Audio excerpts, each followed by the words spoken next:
Et salut à tous les amis, aujourd'hui nouvelle vidéo MMA Fightness. Alors aujourd'hui les amis, c'est une petite interview avec un combattant que je pense que tout le monde connaît en France, une pépite française, star du Cage Warrior, star des featherweight, j'ai nommé Morgan Charrière. Alors merci à toi Morgan d'être là, on va te laisser te présenter. Et avant de commencer l'interview les amis, s'il vous plaît, on est presque 5000 abonnés. On va faire un jeu concours. Il y aura des lots incroyables. Vous imaginez même pas. Donc, franchement, on vous a pas pris pour des cons. Et je vous le dis, on vous a réservé de grosses surprises. Et s'il vous plaît, on vous demande comme d'habitude, c'est vraiment important, partagez les vidéos, mettez un pouce bleu, commentez, envoyez la vidéo à votre ami, à votre pote, à votre cousin. Ça donne la force. Et voilà. Allez, Morgan, à toi. Donc Morgan, c'est le troisième combat. Il a été reporté trois fois du coup aujourd'hui sur son troisième adversaire, puisque tu as changé d'adversaire. Comment tu te sens? Bah, franchement, je m'en fiche un peu là de qui je vais affronter. Ça fait un an que je me prépare, donc je suis passé par trois adversaires comme tu as dit.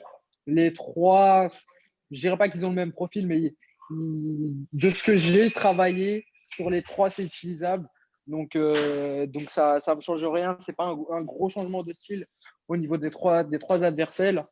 Donc, le fait que ce soit le troisième, là, ce soit encore un autre, c'est pas grave en soi. De toute façon, je me concentre plus sur moi, ce que je dois faire, plutôt que ce que mon adversaire va faire. Donc ça change pas grand-chose que l'adversaire il change. C'est pas grave. Là, on a vu que tu vas passer sur la plateforme de W9. Donc, tu vas être diffusé vraiment officiellement sur des plateformes françaises. Pour toi, qu'est-ce que ça te fait pour la première fois de vraiment arriver dans le public français, tout simplement? Bah, je suis content, bien sûr. Mais on va voir déjà comment ça va se dérouler, comment ils vont le mettre en avant le stream, ou je sais pas, parce que c'est pas clair encore. Ils ont dit que ça allait être diffusé du coup sur le groupe W9, donc Cplay W9. Mais je sais pas si ce sera en clair sur W9, tu mets W9 et tu vois le combat, ou est-ce qu'il faudra que je fasse la démarche d'aller sur le site Cplay et cliquer sur une appli pour voir le combat en direct, ou alors est-ce qu'ils vont le mettre à partir de 22h, du coup en rediffusé, enfin c'est pas rediffusé, mais tu sais, avec un temps de latence par rapport au début de la carte. Donc je sais pas encore, ça dépend, il faut qu'il soit plus clair dans la façon dont ils vont le diffuser. Mais ouais, bien sûr, je suis content, c'est un grand pas, hein. Ça va être le premier événement qui va être diffusé en France par une chaîne française. Vu qu'avant, RMC et tout, quand ils diffusaient l'UFC, Cage Warrior et tout, c'est parce qu'eux, ils sont basés au Luxembourg ou Ouais, en Belgique, je sais plus, et pas en France. Donc là, on est ouais. vraiment diffusé par la France en France. Donc ça, c'est vraiment cool. Ça veut dire qu'on commence vraiment à être reconnu si même les médias, ils achètent des droits, ils mettent les trucs et tout. Après, le top du top, ça serait qu'on soit diffusé. Bah, tu vois, tu mets W9, 19h, tu as les combats du Cage Warrior, tu vois. Ça serait incroyable. Mais je pense que ça va pas être pour tout de suite, mais j'espère dans le futur. En plus, ils ont fait assez vite, hein, parce que je crois le CSA, il avait dit qu'ils autorisaient donc la diffusion en France. Et je crois une semaine après, on a eu la nouvelle pour W9. Donc c'est bien, ça fait plaisir, ils ont été réactifs. Et surtout pour toi, c'est bien, parce que tu vas être le français, le main event. Donc c'est bien, vraiment, tu vas être le premier combattant français vraiment mis en avant sur la télévision française. Et ça, franchement, je pense que c'est pour toi, c'est exceptionnel. Ouais, franchement, c'est super cool. Après, c'est juste dans la continuité de mon travail, de faire grandir le MMA, de communiquer, de tout ça. Donc, je suis content, mais là, je suis plus focus sur le fait de gagner la ceinture que de m'extasier sur le fait de passer à la télé et d'être le main event. Là, je suis vraiment focus sur la perf que je dois faire. Et je commence à en avoir marre de ne pas combattre. Donc, là, je pense juste au combat, là. Bon, justement, on va parler un peu de la préparation. Alors, au début, tu as fait une préparation donc, pour les deux premiers combats. Tu t'étais préparé avec donc, tes entraîneurs, que ce soit la team Chava Pointe, le NR Fight, avec ton préparateur physique Rémi Physio et tous tes sparring partners, notamment Jean Endoy, etc. Du coup, là, tu es parti en Bulgarie récemment parce que justement, on a été confinés. On a été reconfinés en France. Et du coup, pour les sportifs de haut niveau, c'était un peu compliqué. On ne savait pas s'ils avaient le droit ou non de s'entraîner, mais ce n'était pas favorable. Donc, du coup, tu es parti en Bulgarie. Là, tu viens de revenir. Comment ça s'est passé tes 2 semaines en Bulgarie? Oh là, je suis resté plus que 2 semaines. Je suis resté 3 semaines, un mois, là, déjà. Ok, Bah, ça s'est bien passé hein, là-bas au niveau des cas du Covid, etc. Ils en ont vraiment très, très peu. Donc, les seules directives qu'ils ont, c'est les boîtes de nuit sont fermées et il faut mettre les masques dans le magasin. Mais sinon, ils s'entraînent normalement, les restaurants sont ouverts, tout est ouvert, sauf les boîtes de nuit, quoi.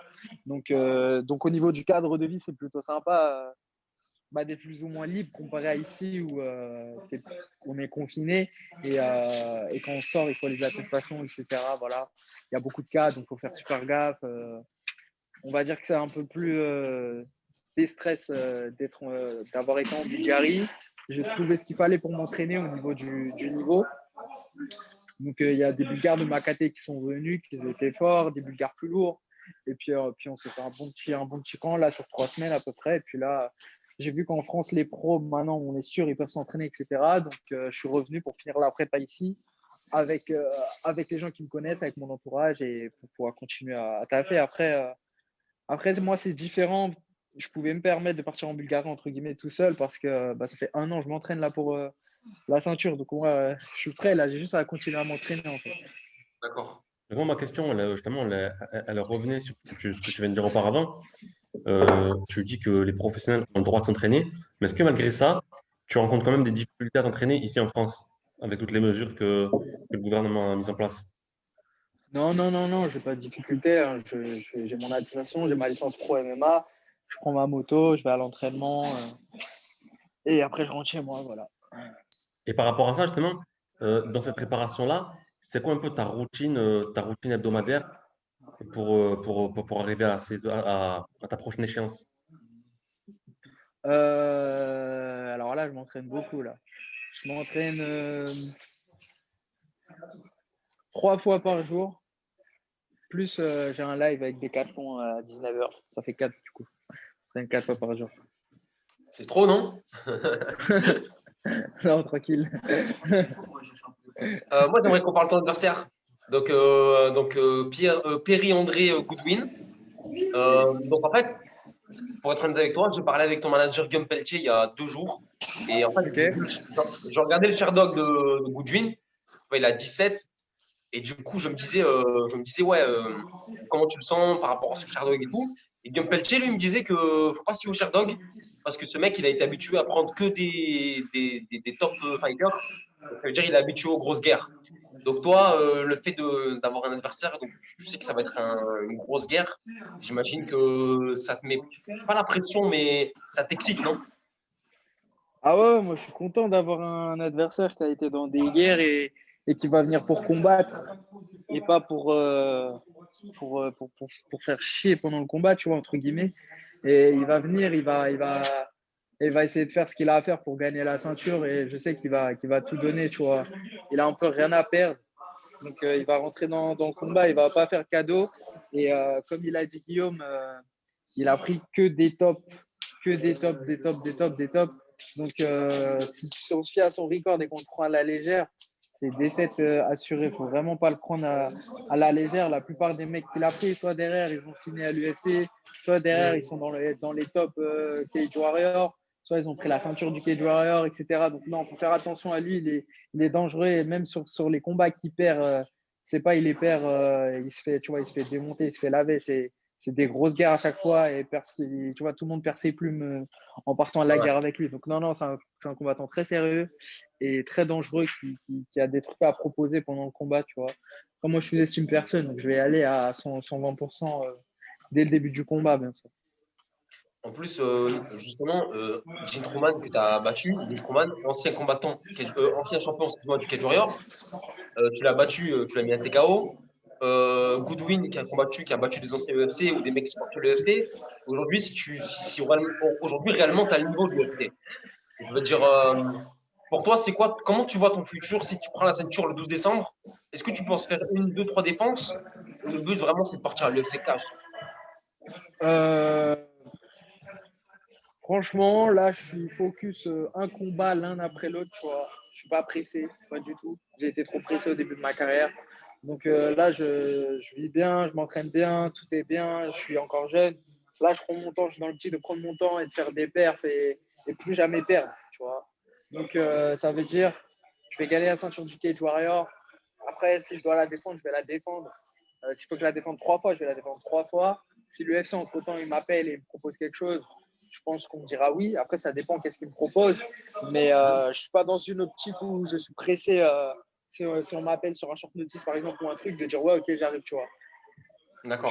Je suis pas du tout dans cette optique. Là, je suis dans l'optique de reprendre ma carrière en main des erreurs que j'ai commises dans le passé et de montrer qui je suis et de fermer, tu vois, un peu les bouches à tout le monde, que tout le monde comprenne. Et donc là, la prochaine étape, c'est gagner la ceinture du Cage Warrior. Ensuite, il faut que je la défende, que j'écrase tous les 66 du Cage Warrior. Il n'y a pas de souci, c'est ce que je vais faire. Et après, on ira à l'UFC, tu vois.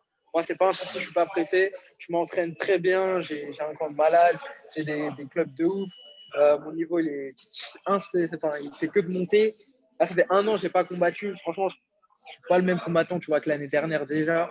Donc non, si l'UFC les appelle, bien sûr, si c'est un truc intéressant ou quoi, on va y aller, mais c'est pas la priorité du tout là. C'est de gagner la ceinture et derrière, s'il faut que je la défende, je la défends. Si l'UFC les appelle et c'est intéressant, on va à l'UFC. Après, on sait que ça fait déjà pas mal de temps que ce combat, tu devais le faire, tu vois. Il y a eu beaucoup d'annulations, après il y a eu le Covid, après il y a eu vraiment, ça a été la croix à la bannière pour faire ce combat. Hum, Donc, du coup, toi, pour ce combat, tu dois être vraiment, vraiment, vraiment excité de le faire. Donc, est-ce que tu penses que tout ça, au contraire, ça t'a donné plus de force? Oh, je sais pas si ça m'a donné plus de force, ça m'a laissé juste plus de temps pour être prêt pour la ceinture et pouvoir faire un combat de ouf, j'espère, tu vois. Mais par exemple, tu vois, le fait que je dois faire un 5x5, donc 25 minutes, c'est une durée qui est très très longue à combattre. Bah là, ça fait 1 an que je me prépare à faire un 5x5, tu vois. Genre, c'est presque une chance d'avoir eu 1 an pour me préparer à faire un 25 minutes dans la cage. La dernière fois que j'ai fait un 5x5, déjà, il n'y a pas beaucoup de combattants de MMA qui ont déjà fait des 5x5. La dernière fois que j'ai fait un 5x5, j'ai eu 10 jours pour me préparer. Là, j'ai eu 1 an. Non, c'est plus ou moins une chance dans mon malheur, on va dire. Mais bon, j'aurais préféré quand même combattre au mois de mars, ça aurait été plus simple direct. Mais voilà, c'est pas grave, c'est comme ça, c'est la vie. Ouais. Et le fait d'avoir changé d'adversaire, est-ce que du coup, tu as dû réadapter ta préparation en fonction de ton nouvel adversaire? Euh, non, pas spécialement. Je comptais faire la même chose sur les 3. Donc, ça ne change rien du tout. J'ai continué la même chose. Juste, les trucs que je devais faire attention chez l'un ne sont pas forcément vrais sur un autre. Donc, c'est surtout au niveau défensif où on a dû adapter. Mais au niveau offensif, je fais la même chose depuis 1 an. Là. D'accord. D'accord. Et est-ce que tu peux nous parler un peu des partenaires qui t'ont accompagné pendant cette préparation, tes sparring partners, pardon, avec qui tu t'es entraîné, etc. Déjà, la team Champagne, du coup, je m'entraîne avec Léopold Goy, Mossab, Attila, Mounir. Ensuite, à Paris, je m'entraîne avec Jean Endoy, Nicolas Régnier, Nicolas Leblond, Nicolas Filipponi, Thomas Loubersan, Mickaël Samari. Marie Sardine. Ouais. Yacine, un boxeur en anglais, pas Yacine Wakil. Et je dois oublier certainement des gens. Ouais, il y a Adèle aussi qui passe. Mansour aussi, Azael. Ouais. Voilà, je sais plus. Enfin, je dois oublier des gens, mais voilà. Je Ouais, il n'y a m'entraîne que des avec le gros club noms, en au fait. niveau à Paname, tu vois. Ouais. Il y a Fares qui était venu un moment aussi. Non, j'ai les meilleurs Français avec qui m'entraîner, tu vois. Il n'y a pas de souci. Il y a les meilleurs Français dans toutes les disciplines, tu vois, que ce soit au sol ou en MMA. Et, donc, c'est vraiment top. Et là, justement, tu parlais de Fares. Je sais pas si. J'imagine que tu as dû voir sur les réseaux, il y a Fares, il est parti avec Issa et Yann. Ils sont partis au All-Star à Stockholm. Ils sont partis s'entraîner avec Ramsat et tout. Toi, tu kifferais là, bon, quand tu es parti en Bulgarie, tu pars souvent faire des petits stages à droite à gauche. Mais du coup, maintenant que tu commences que tu es vraiment déjà au port de la ceinture et du coup aux portes ton futur proche de l'UFC, est-ce que du coup, tu penses que tu feras de plus en plus de stages toi aussi, vraiment dans des bêtes de gym et avec des bêtes de combattants? Ouais, bien sûr. Après, moi, la Suède, ça m'intéresse pas spécialement. Au niveau des légers, ils ont pas grand monde. Donc, moi, ça m'intéresse pas. Par exemple, ce qu'on est avec Ramzat, qui me met 2-3 KT, tu vois. Mais moi, j'irais plus, comme d'habitude, tu vois, tourner à gauche, à droite. Si je dois retourner en Irlande, j'irai. Si je dois aller en Australie, je sais pas où, j'irai peut-être faire un tour et tout. Mais ouais, bien sûr, bien sûr. C'est toujours bien de s'entraîner ailleurs et de voir les différentes façons de s'entraîner, de tourner avec d'autres pros, de pouvoir juger ton niveau par rapport à eux. Tu vois, si tu as des top UFC et que tu as la chance de pouvoir tourner avec eux, de pouvoir, tu vois, un peu te situer, voir ton niveau. Parce que quand tu regardes à la télé, c'est pas la même chose quand tu le ressens dans le gym, tu vois. Donc non, c'est toujours très intéressant d'aller tourner ailleurs et surtout de voir comment les gens ils s'entraînent pour toi ramener ça en France et adapter ça dans ton gym, tu vois, c'est toujours bien de prendre tout ce qui est positif. D'accord. Le combat, c'est le 12.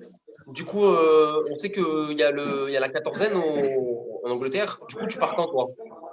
Il n'y a pas de quatorzaine pour les pros. D'accord.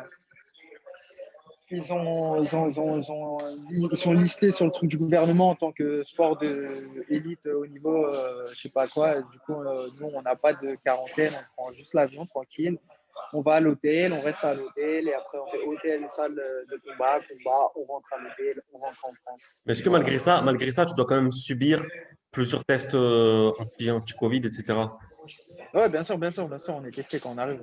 Alors maintenant, toi, c'est quoi que tu vas faire? Là, tu vas finir ta préparation. Il te reste à peine quelques jours. Tu vas travailler sur quoi principalement? Bah là, il me reste 3 semaines quand même. Ouais. Enfin, 2. Enfin, 3, non, 3. Il me reste 3 semaines cette semaine, la semaine prochaine et la semaine d'après où c'est la Fight Week. Bah là, on est en affûtage. Là, on fait les derniers sparring. Donc là, on continue juste à travailler la stratégie et d'arriver super focus dans 2 semaines. Toi, tu as un gros staff quand même, mine de rien. Tu es accompagné par beaucoup de personnes.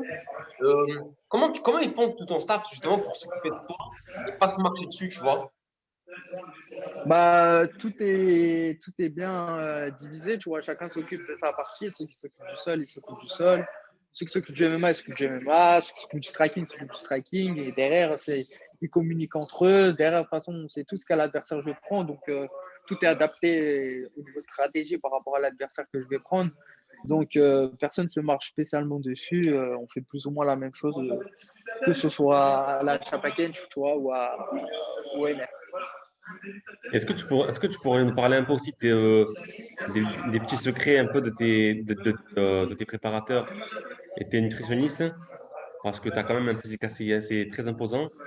Malgré ça, tu vois, tu combats quand même à 66 kilos. Donc, est-ce que tu peux nous parler un peu de tes petits secrets?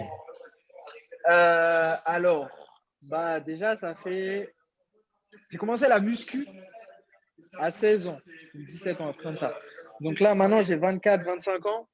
Je suis en train d'atteindre un stade de maturité physique, tu vois, musculaire. Donc, bah ça, c'est juste le fait que je m'entraîne déjà même de base depuis très très jeune. Donc, physiquement, bah, forcément, j'ai des muscles, tu vois.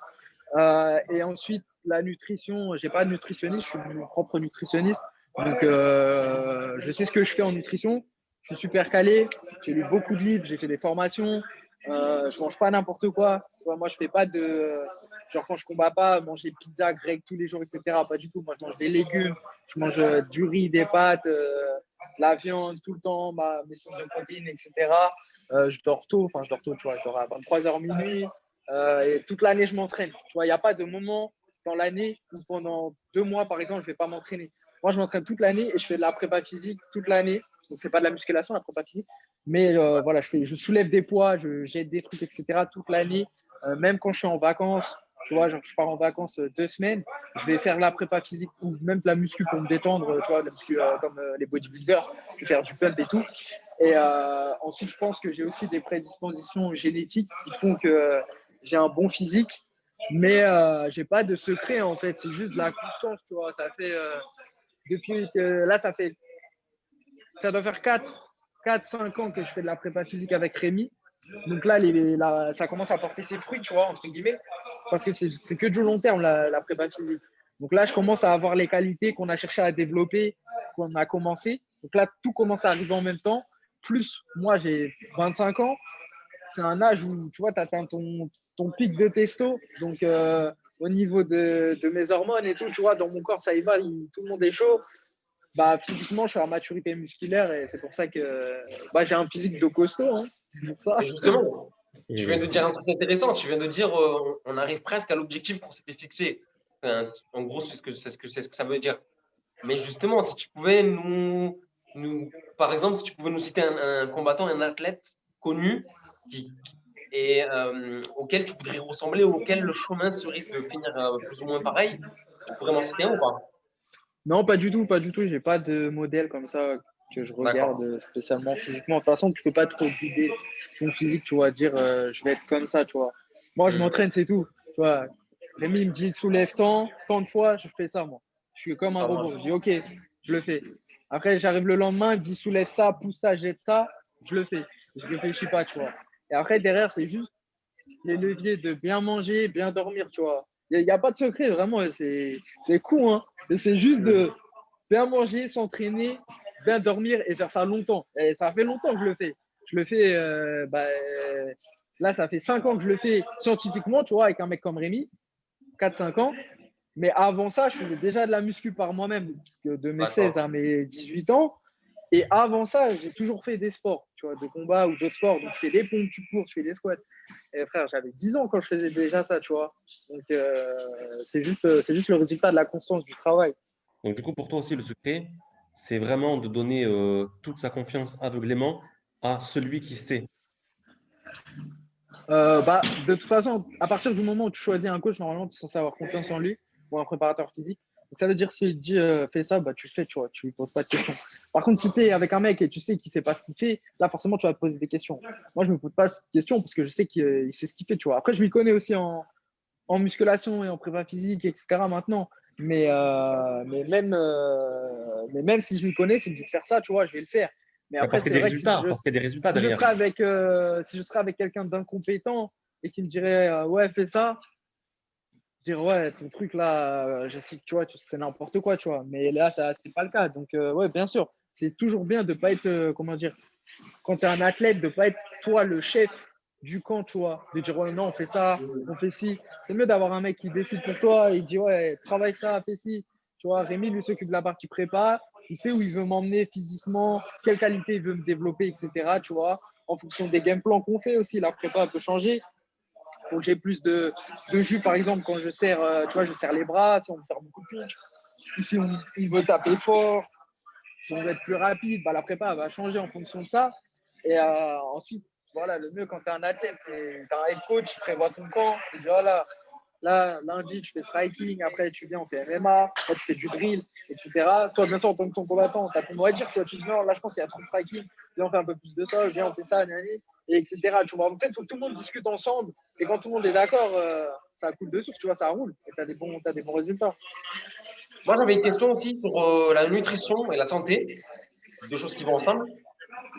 Est-ce que toi, aujourd'hui, peut-être, je ne sais pas, dans un futur proche, tu serais prêt à arrêter la protéine animale pour manger que de la protéine végétale? Parce que je pense que tu t'es renseigné comme tout le monde, tu as dû voir des documentaires, des sportifs qui en parlaient, soit disant qu'on n'a pas besoin de manger de la viande, en fait, tout simplement. Et le minimum pour l'intestin, pour le corps, que ce soit avec des rituels de faire des jeûnes intermittents, etc., etc. Est-ce que toi, tu pourrais arrêter, par exemple, la protéine animale pour la performance? Non, parce que c'est des mensonges, tout ça. C'est des D'accord? mensonges et Intéressant. Intéressant ça, tous ce que les, tu tous dis. les, tous les reportages, là, les documentaires sur le véganisme, etc., ils sont très, très bien tournés pour faire une sorte de propagande pour que les athlètes ou les sportifs ils y croient, tu vois, ils disent ouais, ça va améliorer mes performances, etc. Mais ça ne marche pas comme ça, le corps humain. Le véganisme, si tu le fais par rapport à tes convictions, par rapport à, tu vois, tu veux pas faire tuer les animaux, que tu veux plus prendre soin de la terre, etc. Bien sûr, tu peux être vegan. Mais être vegan pour être plus performant, ça, c'est mentir. Ça, c'est pas vrai. C'est très, très dur déjà. Ça veut dire qu'il faut que tu sois capable de combiner les différentes protéines végétales pour avoir tout le spectre d'acides aminés que tu as de présent dans la viande, tu vois. Quand tu manges de la viande, la protéine, entre guillemets, tu vois, c'est des petits dessins, on va dire, que tu manges et ton corps, il dit, moi, je veux celui-là. Tu as plein de dessins différents, tu vois. Ça, c'est les acides aminés. Si tu manges que de la protéine végétale, tu n'as qu'un dessin. Ton corps, il a besoin de plein de dessins. Et malheureusement, tous les dessins, tu en as beaucoup dans la viande, dans tout ça, il y en a plusieurs différents dans les viandes, tu vois. Dans la végétale, tu n'en as qu'un. Ça veut dire que si tu n'es pas capable de manger du pois chiche, du tofu, de machin, et de savoir quel ratio il faut que tu fasses quand tu manges tes plats, bah, tu ne seras pas capable d'avoir tous les acides aminés. Et donc, au niveau de l'assimilation de la protéine, la récupération, etc., c'est super chaud. Ensuite, deuxièmement, moi, je kiffe la viande. Donc, je ne vois pas arrêter la viande. Voilà. Et au niveau des pertes, tu vois, par exemple, dans le reportage, c'est biaisé le truc. Ils ont parlé qu'avec des gens qui ont des intérêts dans le véganisme, tu vois, qui ont des entreprises dedans, qui vendent des produits, qui ont fait toute leur com dessus, etc. Et ce qui est bien fait aussi, c'est qu'ils te sortent un athlète, 3 athlètes peut-être dans le docu. Et c'est genre, par exemple, l'équipe de football, tu vois, c'est les mecs avant les matchs, ils bouffaient KFC.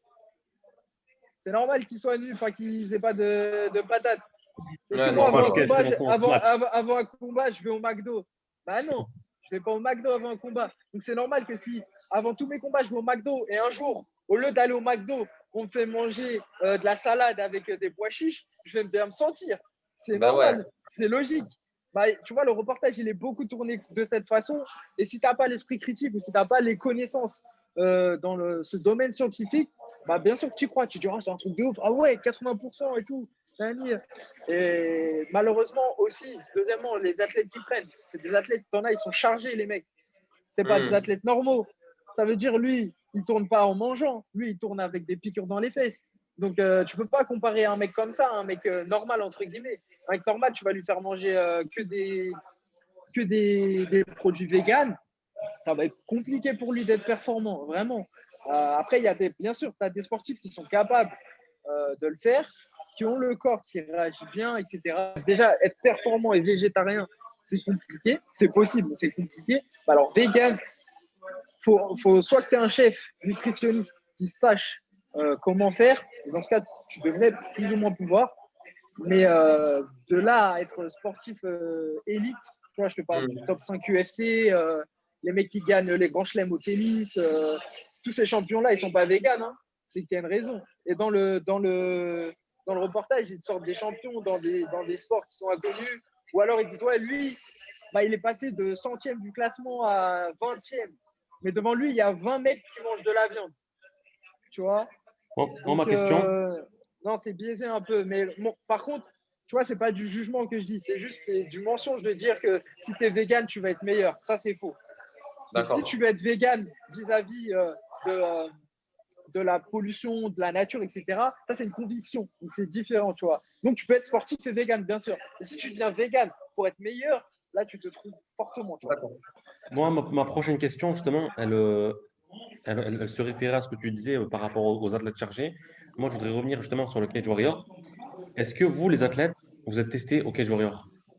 Non, on n'est pas testé. Il n'y a pas de test. Y a pas de test. En tout cas, moi, je n'ai pas encore été testé. Et il n'y a personne qui m'a parlé de test. Donc, non, je pense pas qu'on soit testé au Cage Warrior. Ou peut-être à chaque fois que j'ai combattu, il n'y a pas eu de test. Mais non. Et est-ce que toi, justement, tu as déjà eu des doutes sur certains de tes adversaires, de te dire que ton adversaire, il est un petit peu fruité, le mec, tu vois? Franchement, moi, je suis naïf un peu, tu vois. Moi, un mec, il est chaud, je me dis, il est chaud, c'est tout. Tu vois. Je me dis, ah ouais, le mec, il doit s'entraîner comme un ouf. Ou vas-y, il est super fort en cils et il doit se tuer à la prépa, etc. Tu vois, moi, je me dis pas, c'est un tricheur et il fait des D'accord. piqûres pour venir combattre. Moi, pour moi, entre guillemets, je me refors à ma propre expérience. Je me dis, tu vois, moi, je suis clean, je m'arrache à la salle et tout. Si le mec face à moi, il est fort, c'est parce qu'il s'arrache à la salle aussi et qu'il est fort, tu vois. Et pas parce qu'il triche. Mais peut-être hein, que. Si, j'ai déjà dû en affronter, je crois. C'est déjà revenu à mes oreilles, mais c'était pas au Cage Warrior. Ouais, d'accord. Alors, moi, j'aimerais qu'on parle vite fait de Décathlon. Parce qu'on sait que tu suis toujours les lives, tous les jours, je crois, à 17h ou à 18h. Et ça a l'air de bien se passer, quoi. Donc, c'est super. J'ai vu en plus qu'ils vous ont. Parce que bon, nous, on te suit sur les réseaux sociaux. On sait que sur ta chaîne YouTube, tu aides des gens à réaliser leurs rêves dans le sport. Et on sait que Decathlon vous aide aussi, vous accompagne dans ces projets. Est-ce que tu peux nous parler un peu de tout ça, s'il te plaît? Ouais, bien sûr. Bah, Decathlon, c'est une superbe enseigne en vrai qui cherche à faire évoluer la société vraiment vers le sport, tu vois. C'est pas genre ils pensent que à faire du profit. Genre non, ouais, ça fait pas d'argent, on fait pas nanani. Genre pas du tout, tu vois. Genre là, les lives, genre c'est eux qui m'ont contacté, ils m'ont dit ouais, on aimerait faire du sport pour la communauté, enfin pour les gens de Decathlon, etc., qui suivent Decathlon. Donc on veut leur faire du sport pour pendant le confinement, tout le monde puisse bouger et se sentir bien, etc. Est-ce que tu veux le faire, nanani? J'ai dit ouais, ok. Ils me rémunèrent pour le faire, bien sûr. Mais derrière, il n'y a pas d'objectif de genre, par exemple, ouais, bah là, on commence à 500 personnes sur le live, on veut qu'il y ait 2000 personnes sur le live, tu vois.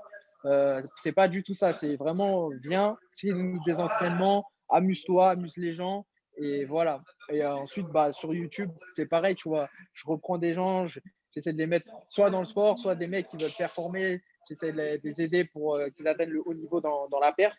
Et bah, Decathlon, c'est des projets qui sont en accord avec leurs valeurs, etc., d'aider les gens à être plus axés sur le sport, que le sport soit plus accessible pour tout le monde, tu vois, qu'il n'y ait pas de discrimination des filles, des garçons, des mecs, des gros, des forts, des pas forts, etc., tu vois. Et c'est juste, voilà, on s'entend bien sur notre façon de la vision du sport, tu vois, que tout le monde doit faire du sport ou devrait essayer d'en faire, juste pas forcément pour être performant, pour être le meilleur de la salle, mais juste d'un point de vue santé, d'un point de vue de vie, c'est toujours bien de faire une activité sportive. Je ne parle même pas juste de faire que de la muscu ou tout comme ça.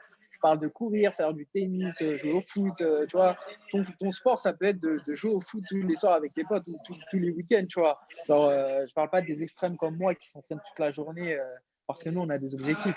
Moi, je parle pour la population commune. C'est vraiment top le sport et c'est dommage, tu vois, qu'il y ait des gens qui s'en privent. Et Decathlon, ils essayent du coup de ramener les gens dans le sport, comme moi, j'essaie de ramener les gens dans le sport. Ok, ok, ok. Ben, Génial. c'est vraiment cool. De toute façon, ben, on va suivre ça de près, on continue à suivre ça de près. Moi, je voudrais juste encore un petit mot sur un autre sponsor, pardon. C'est donc Monster Energy. On sait que vous travaillez ensemble depuis quelques mois. Comment ça se passe? Toujours plus loin ensemble? Toujours plus loin, tranquillement.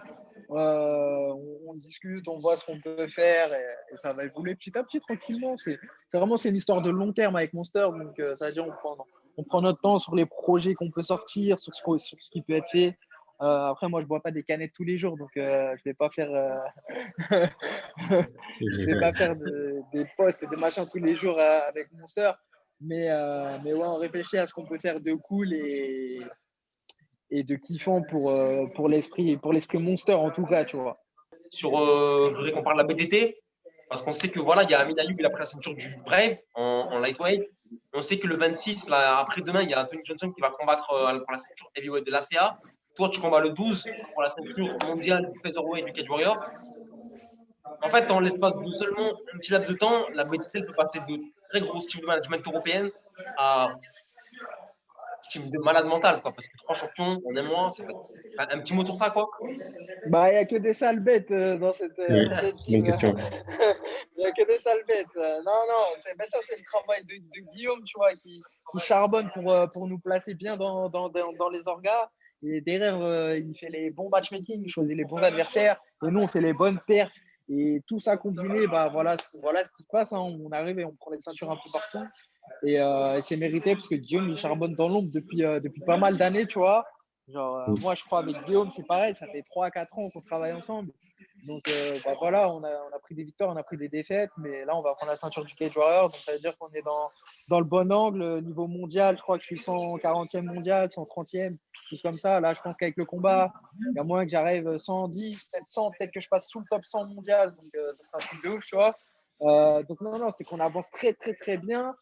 Amine, là, il est sur quoi? 7 victoires d'affilée, un truc comme ça, ceinture du Brave, double champion UAE. Non, C'est non, un truc de non. malade. Hein. Ah ouais, c'est un truc de malade. Hein. Fares à l'UFC, Fares, il a gagné Ouais. son dernier combat. Tony Johnson, la ceinture de la CA, qui est des plus gros organes. Lui, en plus, il est très, très fort, Tony Johnson. Non, Benoît Saint-Denis, pareil. Tueur, Abdul. Enfin, voilà, tu vois, tous ces mecs qui Il y a sont même forts. Yann Nias. Yann Nias, t'as vu son Exactement, dernier Yann, combat? ouais, il a fait un combat de ouf, pareil, tu vois. Kevin Ruhart, etc. Tu vois, enfin, je vais pas citer tout le monde, mais Ouais. il nous place dans les bonnes orgas. Derrière, on prend les bons adversaires. Oui. Il y a beaucoup de mecs là qui sont super forts. S'ils n'auraient pas eu Guillaume, on n'entendrait pas autant parler d'eux, tu vois. Donc, non, c'est mérité, c'est un gros travail qu'il fait pour nous, tu vois. Bah écoute, Morgan, pour moi, personnellement, c'est bon. J'ai plus de questions. Je laisse mon frère continuer. Mais en tout cas, merci pour tes réponses, Morgan. Ben voilà, justement, Morgan, on va te laisser le mot de la fin. On va te laisser la parole pour terminer ce live. Et toi, Gabriel, tu restes avec moi juste après. Ok, bah merci de m'avoir interviewé, c'est cool. Après, j'ai pas spécialement de mot de la fin. Le mot de la fin, c'est juste, n'oubliez pas de regarder mon combat le 12 décembre. Et puis voilà, on va essayer de rentrer avec la ceinture. Hein. Morgan, Bah merci écoute, à toi. Morgan, nous, on sera là, on te suit de près. Et on te souhaite que de la force, que du bonheur, que du positif. Et force à toi. Voilà. C'est merci les gars. Allez, merci. Allez, On fait ce entraîne-toi qu'il faut. bien. Ciao.